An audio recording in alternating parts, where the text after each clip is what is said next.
الحمد لله نحمده ونستعينه ونستغفره ونؤمن به ونتوكل عليه ونعوذ بالله من شرور أنفسنا ومن سيئات أعمالنا من يهده الله فلا مضل له ومن يضلل فلا هادي له ونشهد أن لا إله إلا الله وحده لا شريك له ونشهد أن سيدنا وسندنا وحبيبنا ومولانا محمدا عبده ورسوله أما بعد فقد قال الله تبارك وتعالى في كلامه المجيد وفي فرقانه الحميد أعوذ بالله من الشيطان الرجيم بسم الله الرحمن الرحيم ومن يطع الله ورسوله ويخشى الله ويتقه فأولئك هم الفائزون بارك الله لنا ولكم في القرآن العظيم نفعنا وإياكم بالآيات والذكر الحكيم وعن عمر بن الخطاب رضي الله تعالى عنه قال رسول الله صلى الله عليه وسلم إن الله يرفع بهذا الكتاب أقواما ويضع به آخرين أو كما قال عليه الصلاة والسلام اللهم صل على محمد وعلى آل محمد كما صليت على إبراهيم وعلى آل إبراهيم إنك حميد مجيد اللهم بارك على محمد وعلى آل محمد كما باركت على إبراهيم وعلى آل إبراهيم إنك حميد مجيد سبحانك لا علم لنا إلا ما علمتنا إنك أنت العليم الحكيم الحمد لله معزز محترم মুসল্লিয়ান কিরাম মুরব্বিয়ান ইজাম যুবক বন্ধুরা ছোট বাচ্চারা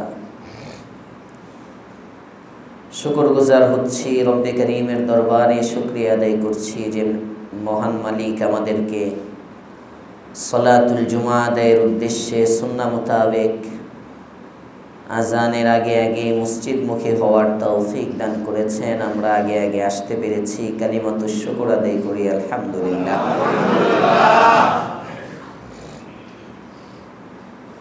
যুলহিজ্জার শেষ জুমাও হতে পারে, আর একটি জুমা আগামী শুক্রবারে পাওয়াও যেতে পারে। 23 যুলহিজ্জা আজকে সম্ভবত।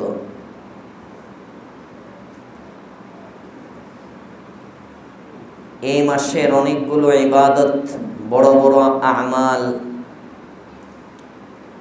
গত হয়ে গেছে। শুরু থেকে যারা পেরেছি রোজার আমল করলাম, যারা প্রতিদিন পারি নাই আরাফায় রোজা রেখেছি,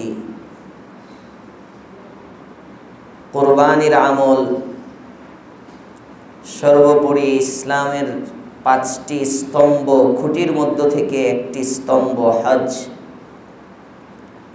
এই মাসে বিভিন্ন আমল শেষ করে মাসটিও শেষ হওয়ার পথে। আরবি 12 মাসের সর্বশেষ মাস যুলহিজ্জা। একটি বছর আমাদের জীবন থেকে চলে যাচ্ছে। ডিসেম্বর মাস আসলে আমরা শুধু হিসাব করি আমাদের বছর একটি গেল।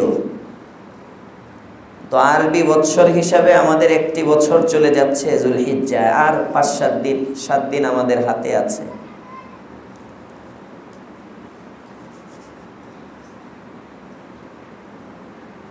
এই বড় বড় ইবাদতগুলো করার পরে আমাদের জীবনটা কেমন হওয়া চাই, কেমন হওয়া উচিত, এই ইবাদতগুলো আমাদেরকে কি শিক্ষা দিয়ে যায়, কোন শিক্ষার অভাবে আজকে পৃথিবী অস্থির। দোয়া যত বাড়ে বিপদ তত বাড়ে। অথচ হাদিসে পাকে আছে আল্লাহর রাসূল সাল্লাল্লাহু আলাইহি ওয়াসাল্লাম বলেন, দোয়া তো এত পাওয়ারফুল একটি ইবাদত, এর দ্বারা তাকদীর পর্যন্ত পরিবর্তন হয়ে যায়। এত শক্তিশালী আমল, শান্তি আনতে পারতেছে না। মসজিদে মসজিদে দোয়া হচ্ছে, মদিনা মুনাওয়ারায় দোয়া হচ্ছে, মক্কা মুকাররমায় দোয়া হচ্ছে, মাদ্রাসাগুলোতে দোয়া হচ্ছে, খানকাগুলোতে দোয়া হচ্ছে, মার্কাজগুলোতে দোয়া হচ্ছে। সব মুসলমানের কণ্ঠে একই আওয়াজ, আল্লাহুম্মা আইজ্জাল ইসলাম ওয়াল মুসলিমিন। হে আল্লাহ, ইসলামের ইজ্জত দাও, মুসলমানের ইজ্জত দাও। যত ইজ্জতের দোয়া হচ্ছে তত পৃথিবীতে মুসলমান বেইজ্জতি বেশি হচ্ছে। ঠিক বললাম না? ঠিক বললাম? আইজ্জাল ইসলাম ওয়াল মুসলিমিন, হে আল্লাহ, ইসলামকে সম্মানই করো, মুসলমানকে সম্মানই করো। দোয়া করতেছি আমরা। 1 মাস পর্যন্ত তো গোয়ালটেক মসজিদেও দোয়া হয়েছে, আপনাদের মসজিদেও ফজরের পরে কুনুতে নাজিলা হয়েছে। 1 মাস সুন্নতের উপর আমল করার জন্য আইজ্জাল ইসলাম ওয়াল মুসলিমিন প্রতিদিন দোয়া করছে। কোথায় দোয়ার ফলাফল? মক্কায় দোয়া হচ্ছে, প্রতি জুমায় দোয়া হচ্ছে, খুতবার মধ্যে শেষে দোয়া করতেছেন, বাইতুল্লাহকে সামনে রেখে কেঁদে কেঁদে খতিব সাহেবরা দোয়া করতেছেন, আল্লাহুম্মা আনসুরিল মুসলিমিনা ফি ফিলিস্তিন। কোথায় ফিলিস্তিনের সাহায্য? দোয়া যাচ্ছে কোথায়? অশান্তি কেন? গভীরভাবে চিন্তা করলে দেখা যায় যে তরিকা, যে পথ, যে মত আমাদেরকে শান্তি দেয়, যে তরিকা, যে পথ, যে মত আমাদেরকে ইজ্জতওয়ালা বানায়, যে তরিকা, যে পথ, যে মতে চললে পড়ে মুসলমান তার কাঙ্ক্ষিত লক্ষ্যে পৌঁছতে পারে, ওই তরিকা, ওই পথ, ওই মতে আমরা নাই। মুসলমানের সফলতা, মুসলমানের সম্মান, মুসলমানের ইজ্জত, এর একটাই তরিকা, কোরআন এবং সুন্নাহ। কোরআন এবং সুন্নাহ ছাড়া মুসলমান সম্মানী হওয়ার দ্বিতীয় কোনো তরিকা নাই। যে তরিকায় মুসলমান গ্রহণ করবে পদস্খলন হবে, বেইজ্জতি বাড়বে। যেমনি ভাবে মেইন রোডের মধ্যে অনেক জ্যাম, বাসের ড্রাইভার চিন্তা করলো এত জ্যাম, 8 নম্বর রেল লাইন দিয়ে যদি ঢুকে যায়, ট্রেনের রাস্তাটা তো খালি, অনেকক্ষণ পর পর ট্রেন আসে। বাসের ড্রাইভার হাউস বিল্ডিং থেকে ইউটার্ন নিয়ে চলে আসলো, এসে জয়নাল মার্কেটের এদিক দিয়ে রেল লাইনে উঠে বাস চালানো শুরু করলো। গন্তব্যে পৌঁছবে তো? কথা বলেন, পৌঁছবে গন্তব্যে না গুরুস্থান আবাদ হবে? গোরস্থান আবাদ হবে, কবরস্থান আবাদ হবে, অ্যাক্সিডেন্ট হবে, মানুষ মারা যাবে, লাশের সংখ্যা বাড়বে, কাঙ্ক্ষিত লক্ষ্যে পৌঁছতে পারবে না। ঠিক তদ্রুপ কাফেরের সফলতার পথ একটা, নাস্তিকের সফলতার পথ একটা, ইহুদ খ্রিস্টান মুশরিক বেঈমানদের সফলতার পথ একটা। মুসলমান যারা কালিমা গো, যারা স্বীকার করে লা ইলাহা ইল্লাল্লাহ, আল্লাহ ছাড়া কোনো ইলাহ নাই, তিনি একমাত্র শক্তি, তিনিই সব, মুহাম্মাদুর রাসূলুল্লাহ, মুহাম্মদ সাল্লাল্লাহু আলাইহি ওয়াসাল্লাম তার সর্বশেষ নবী, তার রাসূল, তার গোলাম, এই বিশ্বাস, এই স্বীকৃতি দেওয়ার মাধ্যমে মুসলমানের তালিকায় যে ব্যক্তি নামটা লিখিয়ে ফেলে, এই ব্যক্তির সফলতার তরিকা আরেকটা। এখন আমরা সব সফলতা এক পন্থায় তালাশ করি। পাশ্চাত্যের যে সভ্যতা সংস্কৃতি, প্রাচ্যের সভ্যতা সংস্কৃতি ভিন্ন, এক নয়। ইহুদ নাসারার তাহজিব তামাদ্দুন, ইহুদি খ্রিস্টানদের চলাফেরা রীতিনীতি, তাদের সফল হওয়ার নীতিমালা এক,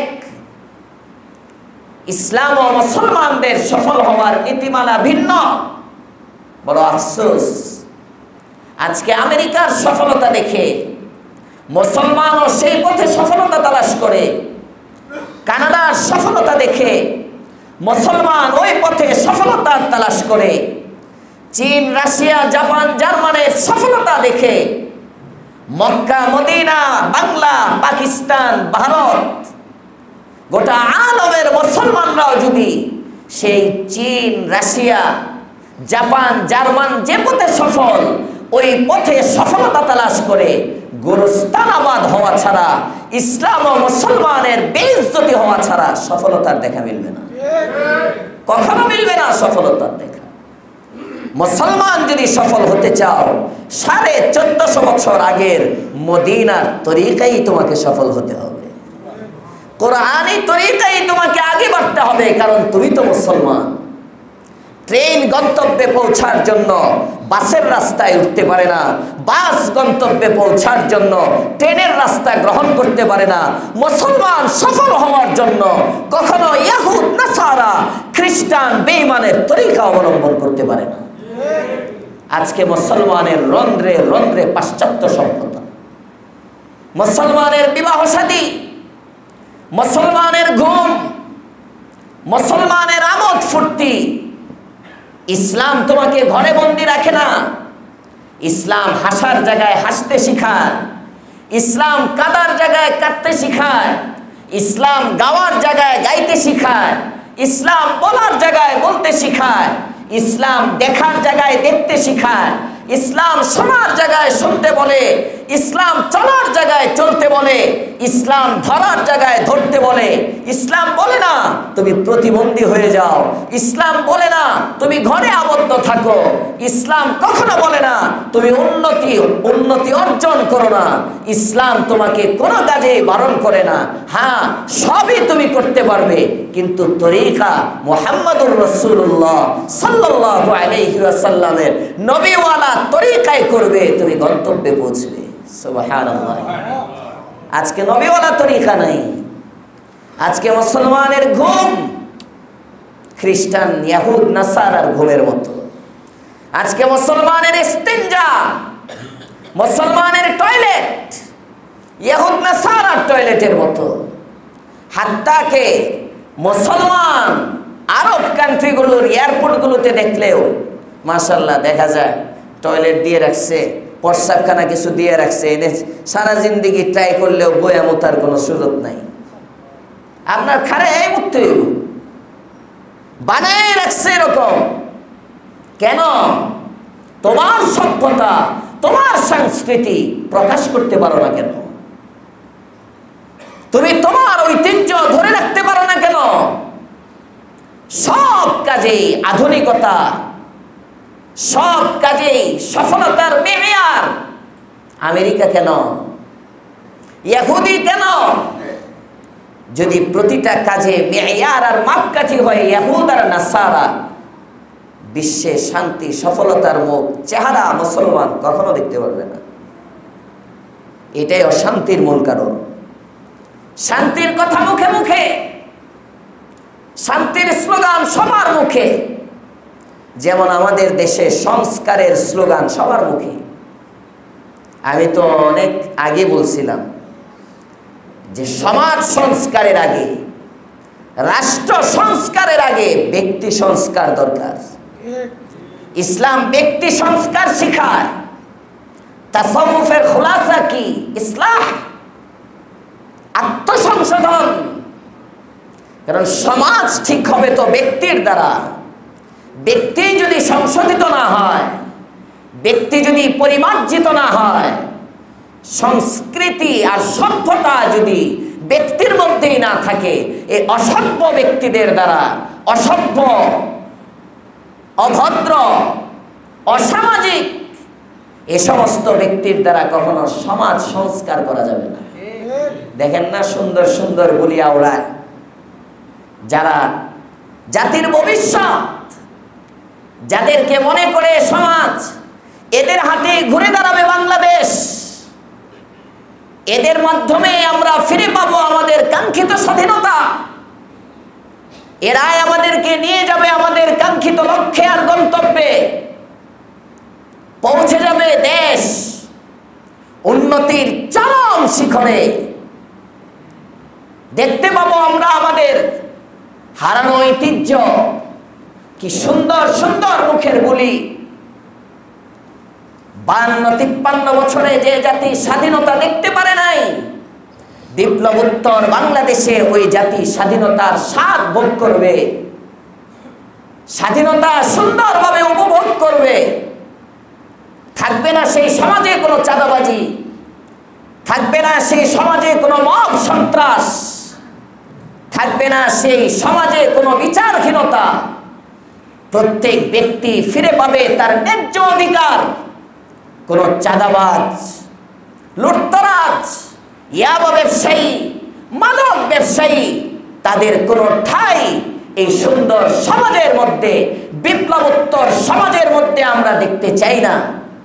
এত সুন্দর মুখের বুলি যাদের, তারাই যখন দেখা যায় পত্রিকার পাতায় চাঁদাবাজিতে জড়িত, তারাই যখন দেখা যায় পত্রিকার পাতায় চরিত্রহীনতায় জড়িত, তারাই যখন দেখা যায় পত্রিকার পাতায় খুন খারাপি আর মব সন্ত্রাসে জড়িত, উম্মত স্থির হয়ে যায় আর বলতে থাকে আগেই মনে হয় ভালো ছিলাম, আগের শাসনটাই মনে হয় ভালো ছিল।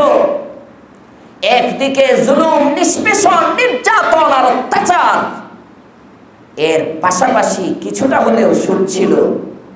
এখন তো এক অসুস্থ সমাজ, যেদিকেই তাকাই শুধু এক শৃঙ্খলতা, অসুস্থতা দেখা যায়। ভাবতে পারে কিছু লোক, কিন্তু কোরআন এবং সুন্নাহ বলে না বন্ধু, আগেও ভালো ছিল না, এখনো ভালো নেই। সরকার ধাপে ধাপে পরিবর্তন হবে, ভালো চেহারা দেখবে না।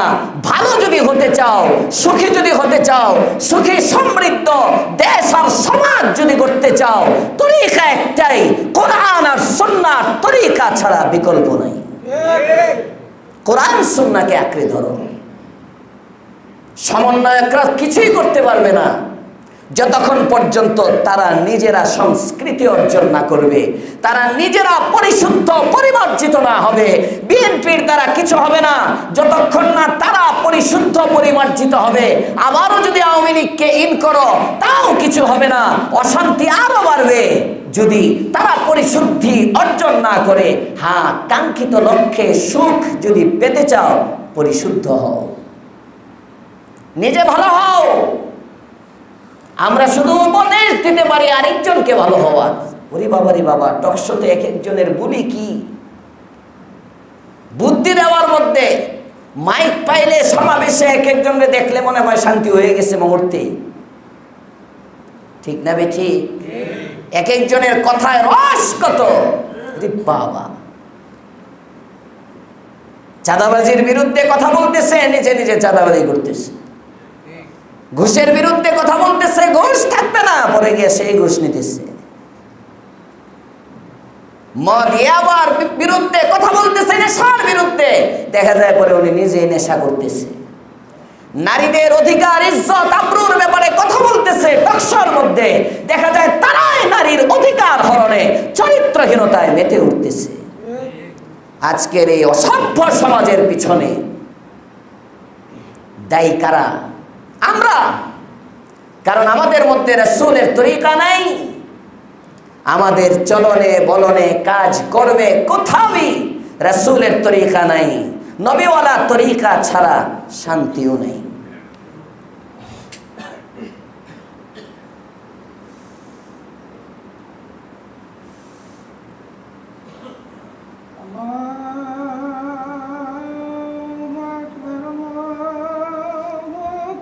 আল্লাহু আকবার, আল্লাহু আকবার, আল্লাহু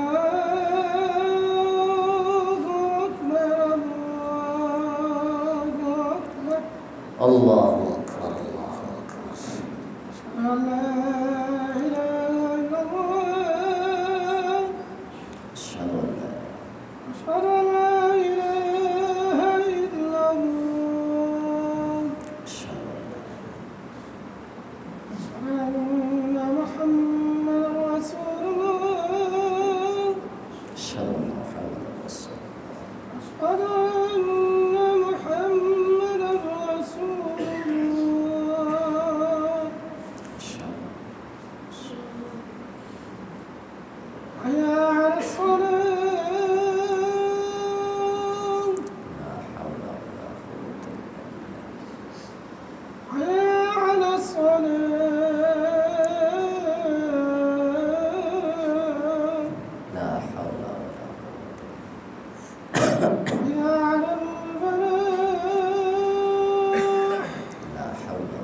اللهم رب هذه الدعوة التامة والصلاة القائمة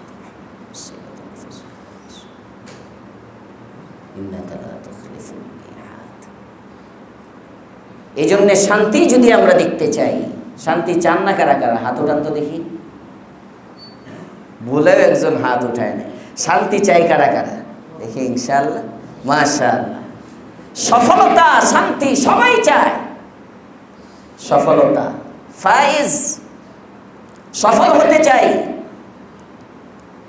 সফলতার মেয়ার মূলত চারটা জিনিস, চার বস্তু সফলতার মেয়ার মনে করা হয়।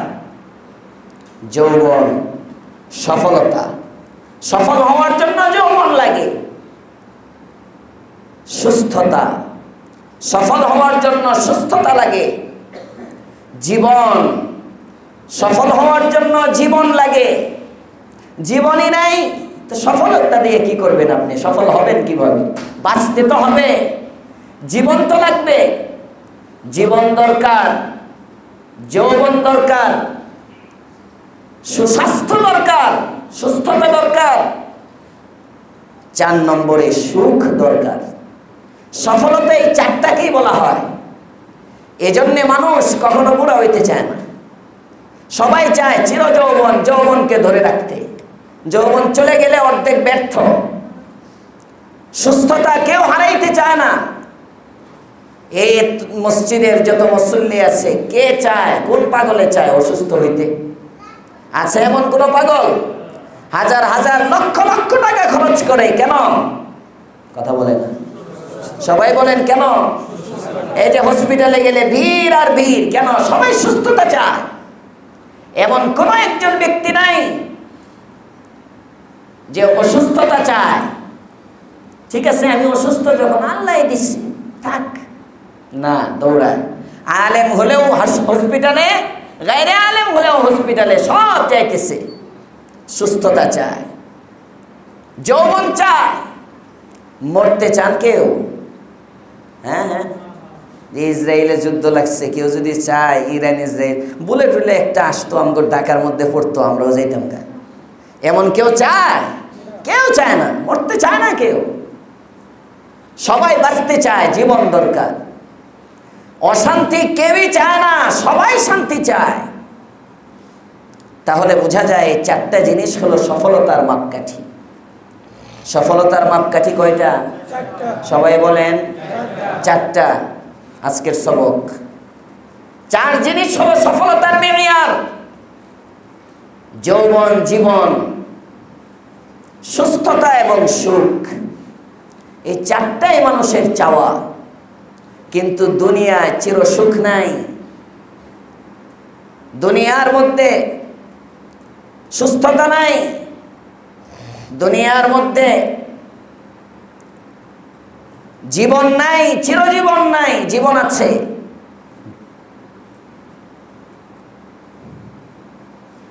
দুনিয়ার মধ্যে চিরযৌবন নাই, যৌবন আছে। তো এই চারো জিনিসে সফল হবে, সফলতা পাবে কিভাবে? আয়াতে কারিমায় আল্লাহ তাআলা বলেন, বান্দা সফল হওয়ার জন্য তোমাকে চারটি কাজ করতে হবে। কয় কাজ? সবাই বলেন কয় কাজ? এই কাজগুলোই আমাদের এই মাসের ইবাদতগুলোর শিক্ষা। হজ আমাদেরকে এই কাজগুলোই শিক্ষা দিয়ে যায়, কুরবানি আমাদেরকে এই কাজগুলোই শিক্ষা দিয়ে যায়।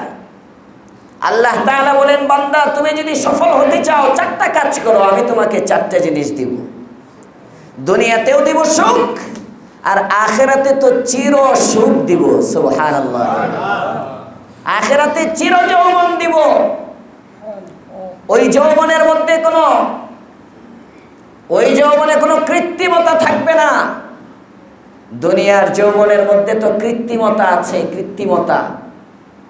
হজের সফরে মিনায় এক তাঁবুতে একজনের সাথে দেখা, জিজ্ঞেস করলাম, আঙ্কেল আপনার বয়স কত? কথা প্রসঙ্গে বয়সের কথা আসছে, আশপাশে সবাই ইয়া করতেছে, কে কোন বয়সে হজ করতেছে। পরে কয়, আমাকে দেখতে একটু বয়স কম মনে হয়, দাড়ি কাটি তো, কিন্তু আমাকে যতটা কম মনে হচ্ছে আমি অতটা কম না, আমার বয়স এটা 58। তো সেও বুঝে যে দাড়ি কাটার কারণে একটু ইয়ং ইয়ং লাগে, হে ভাবতেছে নিজের ইয়ং, দাড়ি কাটি তো। দুনিয়ার যৌবনের মধ্যে কৃত্রিমতা থাকে। অনেকে যুবক থাকার জন্য চাষা দেয়, প্রতিদিন শেভ করে যাতে সাদা বোঝা না যায়, কারণ 1-2 দিন গেলেই তো দেখা যায় ওনার সব সাদা। কথা বলেন না কেন? এই সাদা যেন প্রকাশ না পায়, এই জন্য কৃত্রিমতা চাষ, যৌবন ধরে রাখার জন্য। কিন্তু যৌবন নাই, থাকে না, যায়। কথা বলেন না কেন? থাকে না, যায়।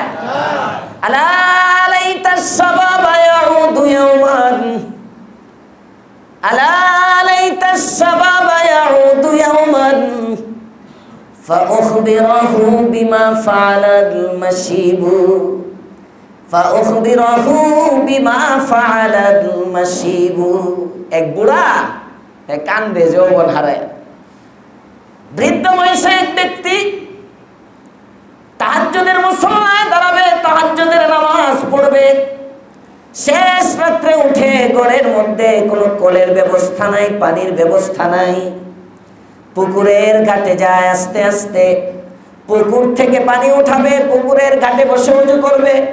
ওযুর পরে তাহাজ্জুদের নামাজ আদায় করে রব্বে কারীমের কাছে দুহাত তুলে নিজের চাহিদাগুলো ব্যক্ত করবে। বৃদ্ধ ব্যক্তি পুকুরের ঘাটে যায়, পুকুরের পাড় দিয়ে ঘাট ধরে ধরে আস্তে আস্তে নামে।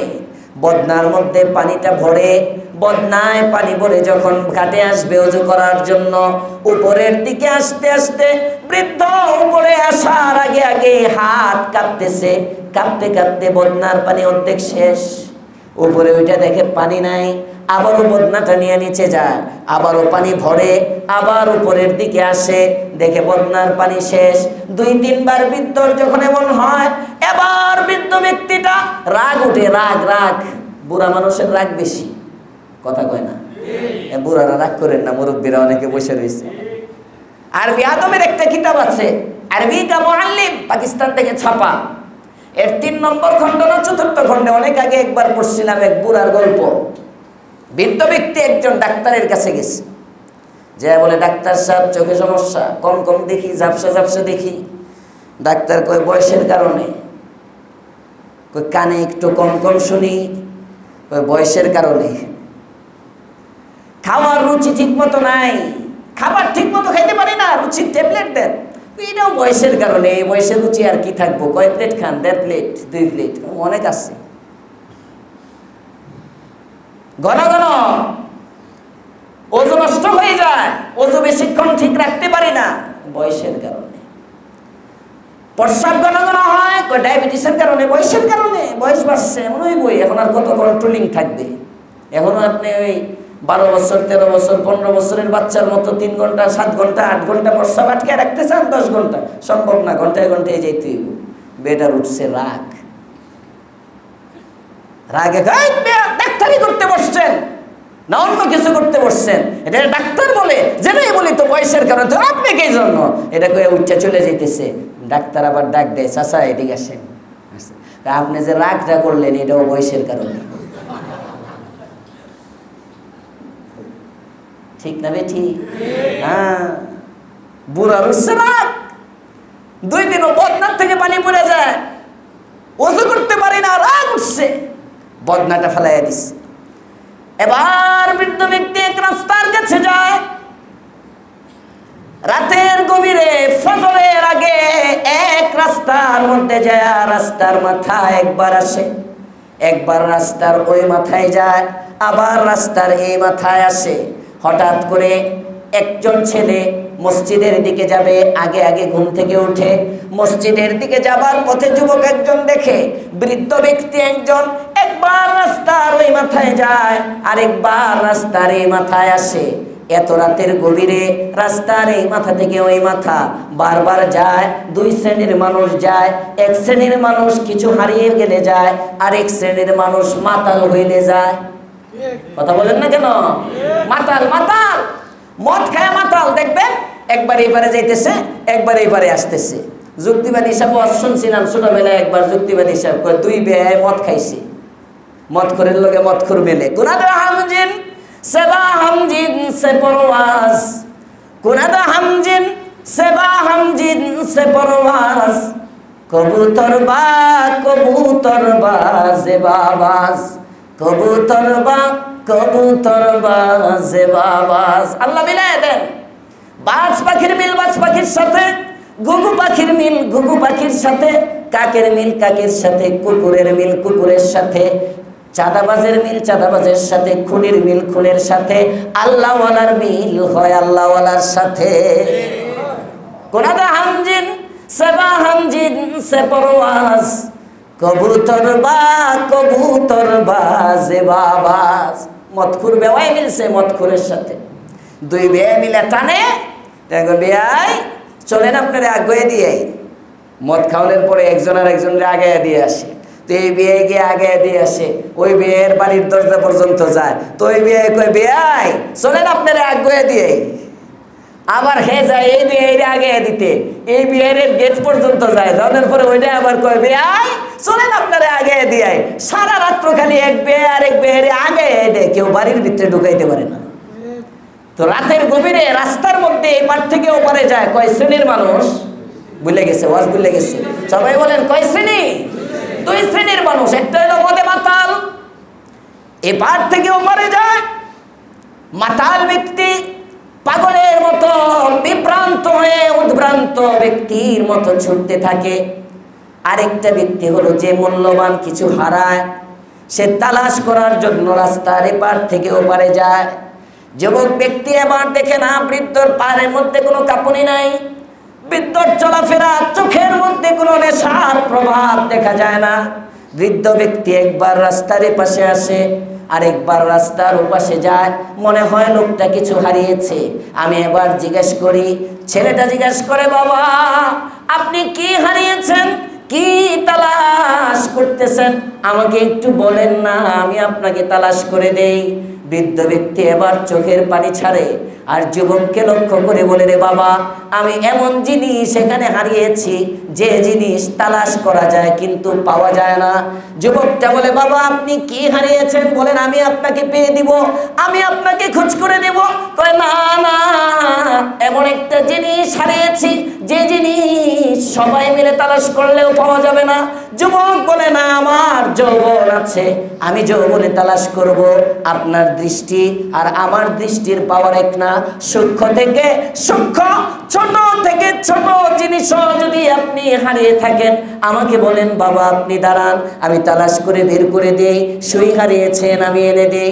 বৃদ্ধ ব্যক্তি আবার কাঁদতে কাঁদতে যুবককে জড়ায় ধরে বলে, যুবক রে, আমি এই রাস্তার মধ্যে ঘুরে ঘুরে আমার যৌবন হারাইছি, আমি এই রাস্তার মধ্যে আমার মূল্যবান যৌবন হারিয়েছি। আজকে আমি বৃদ্ধ হয়ে গেছি, আমার হাত ঠিক মতো কাজ করে না, আমার পা, আমার দৃষ্টি শক্তি, আমার শ্রবণ শক্তি, আমার বাক শক্তি সব বিকল হয়ে যাচ্ছে। আল্লাহ পাক রব্বুল আলামিন আমাকে এক হায়াতে জিন্দেগি দিয়েছিলেন, জীবন নামের এক দৌলত দিয়েছিলেন, বুঝি নাই। যৌবন নামের এক দৌলত দিয়েছিলেন, বুঝতে পারি নাই। জীবন যৌবন সব রবের নাফরমানিতে কাটায়া আজকে যখন বৃদ্ধ অবস্থায় তাওবা করে ভালো হয়ে জীবনে কোনোদিন শেষ রাত্রে তাহাজ্জুদের মুসল্লায় দাঁড়াই নাই। আজকে চেয়েছিলাম তাহাজ্জুদের নামাজ পড়ব, রবের পায়ে 2টা সেজদা করব। পুকুরের ঘাটে গিয়ে বদনার মধ্যে পানি নিলাম, পানি নিয়ে 3 বার উঠলাম, কিন্তু আমি উঠার আগেই দেখি পানি শেষ হয়ে যায়, আমি ওযু করতে পারি না। এবার নিজের জীবনের উপর ধিক্কার আসলো। হায়, এক সময় 10 কেজি 20 কেজি আমার হাতে আমি বহন করতে পারতাম, এক সময় 1 মনের বোঝা আমার কাঁধে আমি নিতে পারতাম। এত সুন্দর যৌবন আল্লাহ পাক রব্বুল আলামিন আমাকে দিয়েছিলেন।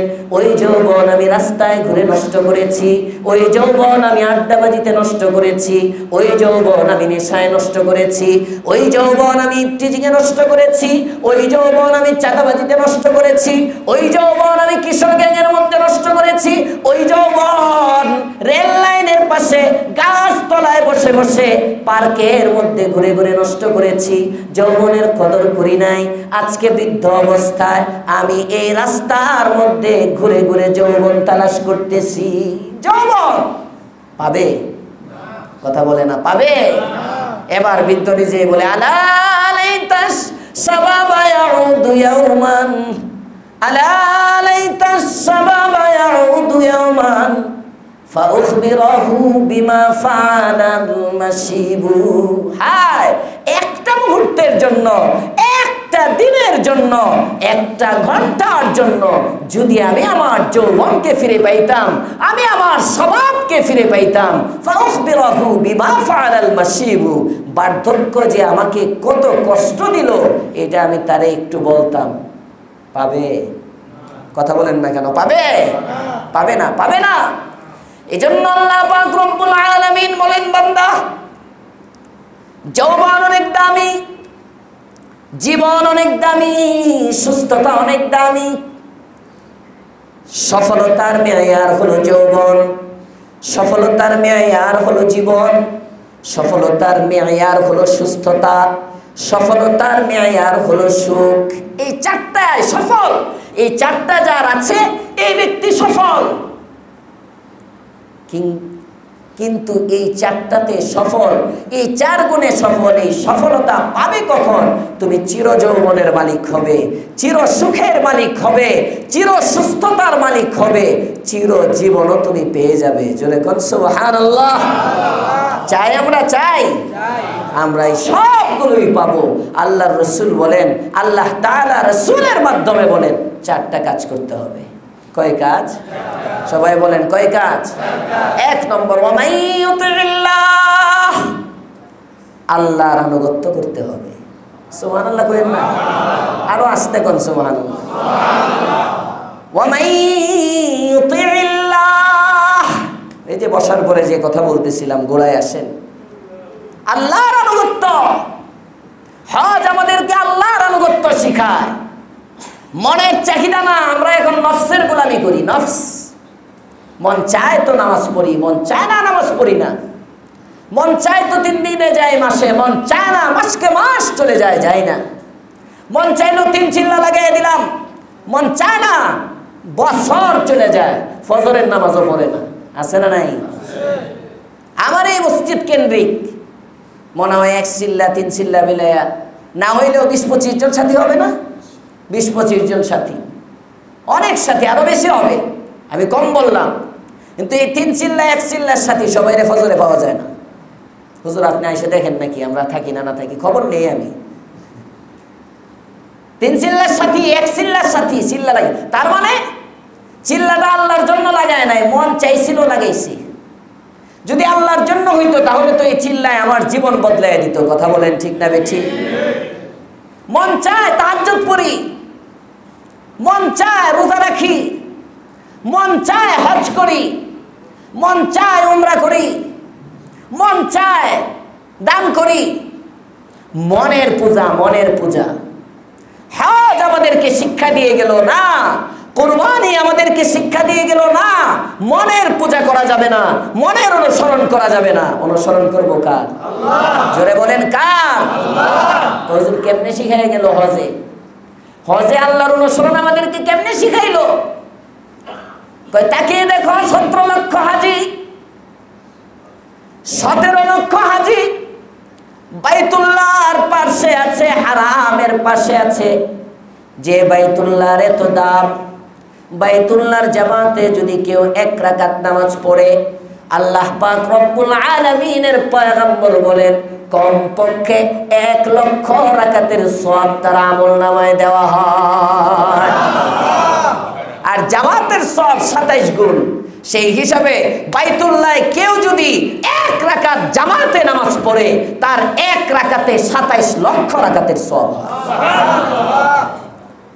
কাবার একটা ছোট্ট ঘর দেখা যায়, কালো গিলাফে ঘেরা। এই ঘরের দিকে কোনো ব্যক্তি যদি নজর করে, শুধু বসে থাকে, কোনো আমল করে না, চুপচাপ শুধু তাকায় থাকে, আল্লাহর পয়গম্বর বলেন বাইতুল্লাহর চতুর্পাশে প্রতি মুহূর্তে 120টা করে রহমত নাজিল হয়। সুবহানাল্লাহ। 60টি রহমত তওয়াফ যে ব্যক্তি করে তার উপর প্রতি মুহূর্তে বর্ষিত হতে থাকে। 40টি রহমত যারা বাইতুল্লাহর পাশে নফল নামাজ পড়তে থাকে তাদের উপর বর্ষিত হতে থাকে। আর 20টি রহমত যে শুধু বসে বসে বাইতুল্লাহর দিকে তাকিয়ে থাকে, ওই ব্যক্তির উপর প্রতি মুহূর্তে 20টি রহমত নাজিল হয়। ফজিলত কম না বেশি? মিনার ময়দানে বাইতুল্লাহ নাই, মিনার ময়দানে 27 লক্ষর জামাত নাই, শুধু তাবু আছে, খাওয়া আছে আর ঘুম আছে। একটা খালি জায়গা আছে। যুক্তি বলে মিনায় যায় কোনো লাভ নাই, মিনায় গেলে তো এমনি অবস্থান করব, এটা একটা সুন্নত, ফরজের ওয়াজিব না, হজের ওয়াজিব না, হজের ফরজ না, এটা একটা সুন্নত। ঠিক আছে, আমি মিনায় না গেলাম, আমি বাইতুল্লাহে বসে থাকলাম। বুঝতেছেন? বুঝতেছেন? হজ কেমনে আল্লাহর গোলাম বানায়। যুক্তি বলে বাইতুল্লাহে থাকলে লাভ বেশি, মিনায় গেলে তো লাভ নাই। কিন্তু আল্লাহ বলে না, 27 লক্ষ হাজি হও, 17 লক্ষ হাজি হও, 40 লক্ষ হাজি হও, যত হাজি ইহরামের কাপড় 2টা লাগাইবা, 8 তারিখে সোজা মিনায় যাইবা। এটা আমার আদেশ, এখানে তোমার যুক্তি চলবে না। তুমি যুক্তির গোলাম নয়। গোলাম কার? আল্লাহ। জোরে বলেন গোলাম কার? আল্লাহ। যুক্তি দিয়ে চলবে না, তুমি আল্লাহর গোলাম, তুমি আল্লাহর গোলাম, যুক্তি দিয়ে চলবে না। এখানে গেল সবাই, ওখান থেকে আবার পরের দিন সবাই আরাফায় চলে যাবে। আরাফায় যাওয়ার পরে আল্লাহ তাআলা বলেন, এই সারা জিন্দেগি জানছস জোহরের রক্তে জোহর পড়বে, আসরের রক্তে আসর পড়বে, মাগরিবের রক্তে মাগরিব পড়বে, কিন্তু আমি আল্লাহ বুঝাইতেছি ওয়াক্তের কোনো ক্ষমতা নাই। ওয়াক্ত মতো নামাজ প্রতিদিন 5 ওয়াক্ত পড়ো। কেন পড়ো? আমি আল্লাহ বলছি ওয়াক্ত মতো পড়তে। এই জন্য মূলত তুমি ওয়াক্তের গোলাম না, তুমি গোলাম কার? আল্লাহ। জোরে বলেন গোলাম কার? আল্লাহ। এই সবক দেওয়ার জন্য আরাফায় আল্লাহ বলেন, এই আজকে আসরের ওয়াক্তে আসর নাই, জোহরের ওয়াক্তে আসর পড়বি। সুবহানাল্লাহ বলেন না? জোহরের ওয়াক্তে আসর। কেউ যদি বলে নাই, বলে আল্লাহ গোটা বিশ্ববাসী আসরের ওয়াক্তে আসর পড়ে, আমি আরাফার ময়দানে আসরের ওয়াক্তে আসর করবো, কান ধরে চটকানে দিব, ধরে ব্যাককল জানি কোথাকার। তুই কি বিশ্বের গোলাম না ওয়াক্তের গোলাম? গোলাম কার? আসরের ওয়াক্তে আসর না, জোহরের ওয়াক্তে জোহরও পড়বা, আসরও পড়বা। মাগরিবের সময় মুয়াজ্জিন আজান দিতেছে, গরুবের শামস হইছে, গোটা বিশ্বের এমনকি মক্কা মদিনার হারামেরও সব জায়গায় আজান হয়, সবাই নামাজ পড়ে মাগরিবের। হাজী সাহেব মাগরিবের নামাজ না পড়া যায় মুজদালিফার দিকে। সুবহানাল্লাহ বলবেন না? যায় মুজদালিফায়। কেউ বলে না হাজী সাহেব নামাজটা পড়ে নেন, কারণ নামাজ পড়লে দম দিতে হইব, জরিমানা আসবে নামাজ পড়লে। এখন আল্লাহ বলেন না, দিনের বেলা দেখাইছি তুমি দিনের গোলাম না, রবের গোলাম। আমি এখন রাতে দেখাইতেছি তুমি রাতের ওয়াক্তেরও গোলাম না, তুমি আমার গোলাম। সুতরাং মাগরিব এখন পড়তে পারবে না, গোটা বিশ্বের সব মানুষ মাগরিবের ওয়াক্তে পড়বে, তুমি মুজদালিফায় যায়া এশার ওয়াক্ত হওয়ার পরে মাগরিব পড়বা। মুজদালিফায় চলে গেছো, গিয়া তুমি মাগরিব পড়ে ফেলছো, হবে না, এশার ওয়াক্ত হইতে হবে। এটা আমি রবের আদেশ, কারণ গোলাম কার? আল্লাহ। আমি আল্লাহর গোলাম, বুঝেন? আমি আল্লাহর গোলাম। রব আমাকে কি শিক্ষা দেয়? লাগবে না, এটা লাগবে না, এমনি থাকে, অন্ধকার দেখা যায়। ও আচ্ছা আচ্ছা, আমি রবের গোলাম। যেহেতু রবের গোলাম, এই জন্য মুজদালিফা অনেক হাজী সাহেবরা যারা দেশে বোধ নামাজও ঠিক মতো পড়ে না, দেখলে কিছু বোঝা যায় না, এরা কাউ যে শুরু করে মাসলা, হ্যাঁ হুজুর হজে এসি নামাজ, মানে মুআল্লিমের সাথে যারা মুআল্লিম, হ্যাঁ কোনটা বেচতে এলাম, নামাজের ওয়াক্ত যাইতেছে। আরে বাবা রে বাবা, কত বড় নামাজি সে, দেশে মতো ঠিক মতো নামাজও পড়ে না, কিন্তু ওই নাকি এত নামাজি, ওয়াক্ত চলে যাইতেছে এত দেরি। বারবার বোঝানোর পরেও বুড়া কিছু আছে কেটকেট কেটকেট করতেই থাকে। এরা এই যে বলা হয় আপনি এখনো মুজদালিফায় ঢুকেন নাই, মুজদালিফায় ঢোকার পরে এশার ওয়াক্ত ফজরের ওয়াক্ত হওয়ার আগ পর্যন্ত থাকে। হাজী সাহেব সব একসাথে মুজদালিফায় যায়, অনেক সময় গাড়ি যাইতে যাইতে 3 ঘন্টা 4 ঘন্টা লেগে যায়। এই বছর তো হাজির সংখ্যা কম ছিল, কিন্তু আগের বার যখন গেছি 3 ঘন্টা 4 ঘন্টা লাগে। এবার তো আলহামদুলিল্লাহ হাজি নাই বললেই চলে। মক্কা মদিনার ট্যাক্সি ড্রাইভার যারা সব বয়ে বয়ে মাছি মারে, একটাই কইতেছে, কয় হুজুর অন্য সিজনে এই সময় 30,000 রিয়াল কামাই, এখন এই সিজনে 3,000ও হয় না। এবার তো হাজি নাই, 17 লক্ষ হাজি, তারপরেও নাকি হাজি নাই, তুলনামূলক অনেক কম। এই বছর অনেক কড়াকড়ি করছে, অনেক কম, এই জন্য ভিত্তির কম ছিল। তাও যে মুজদালিফায় বসতে বসতে রাত্রে 11টা 11:30 বেজে গেছে আমাদের, অন্যরা আরো আগে গেছে, কেউ আরো পরে গেছে। এইখানে গিয়ে এশার নামাজের ওয়াক্তে এশা পড়ো, ঈদের নামাজ, ফজরের নামাজের পরে তোমার ঈদ নাই, সবাই ঈদের নামাজ পড়ে 10 তারিখে। হাজী সাহেব তোমার ঈদ নাই, ঈদের নামাজের চিন্তা করো না, তুমি এখন রমি করতে যাও, শয়তানের যে স্তম্ভ আছে ওই খুঁটির মধ্যে তুমি গিয়ে কঙ্কর মারো, জোরে কোন সুবহানাল্লাহ, ইত্যাদি ইত্যাদি। যদি আমি বলি আর অনেক সময় প্রয়োজন, আমি যেটা বোঝাতে চাচ্ছি, গোলাম কার? হজ আমাদেরকে কার গোলাম বানায় গেল? কুরবানি আমাদেরকে কার গোলাম বানায় গেল? যুক্তি বলে এইটা জবাই করে কি লাভ, প্রতিদিন আমি 5 কেজি করে গোস্ত কিনি, এমন কোন সপ্তাহ নাই যে সপ্তাহ আমার ঘরের মধ্যে গরু গোস্ত ঢুকে না। সারা বছর গরু খায়, খাসি খায়, এমন বড় লোক আছে না? হ্যাঁ, গরু গোস্ত ছাড়া ওনাদের বাতের টেবিল জমেই না, প্রতিদিন গরু গোস্ত লাগে। হ্যাঁ, অন্তত ডাক্তার নিষেধ করলেও চোখে তো মানে না, একটু দেখে তাকায় থাকে, তাও পাকায়, খাইতে না পারলেও দেখবো। এমন বড় লোকও আছে খাইতে পারে না, কিন্তু কি টেবিলের মধ্যে দেখা লাগে, না দেখলে ওই যে তৃপ্তি মিটে না, শান্তি লাগে না, শান্তি লাগে না, তৃপ্তি মিটে না, যেমনি হোক। তো যুক্তি বলে সারা বছর তো গরু খাই, তো কোরবানির সময় এটা জবাই করে কি এই টাকাটা মসজিদে দান করে দিব না, গোয়ালটেক মসজিদে কাজ চলতেছে, হ্যাঁ, মসজিদের অনুদানের জন্য, মসজিদের টাইলস টুলসের জন্য, ফ্যানের জন্য, মিস্ত্রির বিল দেওয়ার জন্য অনেক কিছু দরকার, দান করে দিব না। না, দান করলে হইব না, কুরবানি ওয়াজিব হইলে কুরবানিই করতে হবে, কারণ তুমি যুক্তির গোলাম না, গোলাম কার? সবাই জোরে বলেন, গোলাম কার? হজ আমাদেরকে শিক্ষা দিয়ে গেল, কুরবানি আমাদেরকে শিক্ষা দিয়ে গেল, আমরা কার গোলাম? সফলতার 1 নম্বর শর্ত আল্লাহ বলেন ওয়ামাইয়ুতিল্লাহ, যে আল্লাহর গোলাম হবে, যে আল্লাহর অনুসরণ করবে। সফলতার 2 নম্বর শর্ত ওয়া রাসূলাহ, শুধু আল্লাহর গোলামি করলে হবে না, আল্লাহর অনুসরণ করলে হবে না, আল্লাহর গোলামি আর অনুসরণটা নবীর তরিকায় হইতে হবে।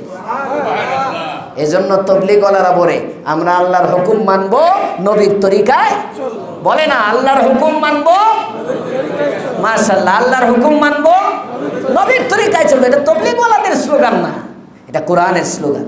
কোরআনে এটা শিখায় সফল হওয়ার জন্য, সফল হওয়ার জন্য। আজকে দেখবেন এই গাঠটি লয়ে কোটি কোটি না লক্ষ লক্ষ টাকা খরচ করে দালাল ধরে ইউরোপের ভিসা নাই, আমেরিকার ভিসা নাই, লন্ডনের ভিসা নাই, কানাডার ভিসা নাই, ফকির নিজের টাকাও নাই, মজমার মধ্যে ওখানে 3 চিল্লায় নাম লেখাইছে, 3 চিল্লার থেকে 1 সালে বের হয়ে গেছে, সাল থেকে মার্কাজের মধ্যে পড়ে রয়েছে, বিদেশি জামাতে যাইতে চায়, আল্লাহর ইলাহি কালিমাতুল্লাহ নবীর তরিকার দাওয়াত, কালিমার দাওয়াতকে গোটা আলমের মধ্যে ছড়াইয়া দিবে, এটা তার নেশার পেশা হয়ে গেছে, মার্কাজে পড়ে রয়েছে। পাশে একজন কইতেছে আপনার ভিসা বানাই দিলাম, আপনার বিমান ভাড়া দিয়ে দিলাম, সব পা হয়ে যায়। এই পাগলে আমেরিকায় চলে যায়, সুবহানাল্লাহ, লন্ডন চলে যায়, কানাডা চলে যায়, বিশ্বের প্রতিটা দেশের মধ্যে কোথাও তার দালালও লাগে না, ভিসাও ঠেকাইতে পারে না। হুজুর মানুষ ফকিরনি সারা দেশ ঘুরতেছে, সারা বিশ্ব সফর করতেছে, তার কোনো বাধা নাই। সফল না ব্যর্থ? সবাই বলেন সফল না ব্যর্থ? কেন সফল? ওয়ামাই ইউতিল্লাহ ওয়া রাসূলা, হুকুম মানে কার? তরিকা মানে কার? এজন্য আমরা হুকুম মানবো কার? কার তরিকায় চলবো? নবীর তরিকায়। সফলতার জন্য শর্ত কয়টা? সবাই বলেন কয়টা? 1 নম্বর আল্লাহর আনুগত্য, 2 নম্বর রাসূলের তরিকা মতো। আজকে আমরা আল্লাহকে মানি কিন্তু নবীর তরিকায় মানি না, মন গড়া মানি। নামাজ যেমনে পড়তে মন চায় পড়ে, রোজা যেমনে মন চায় রাখে, হজ করলে হইল আর কি না। বাকি 2 শর্ত ইনশাআল্লাহ আগামী সপ্তাহে।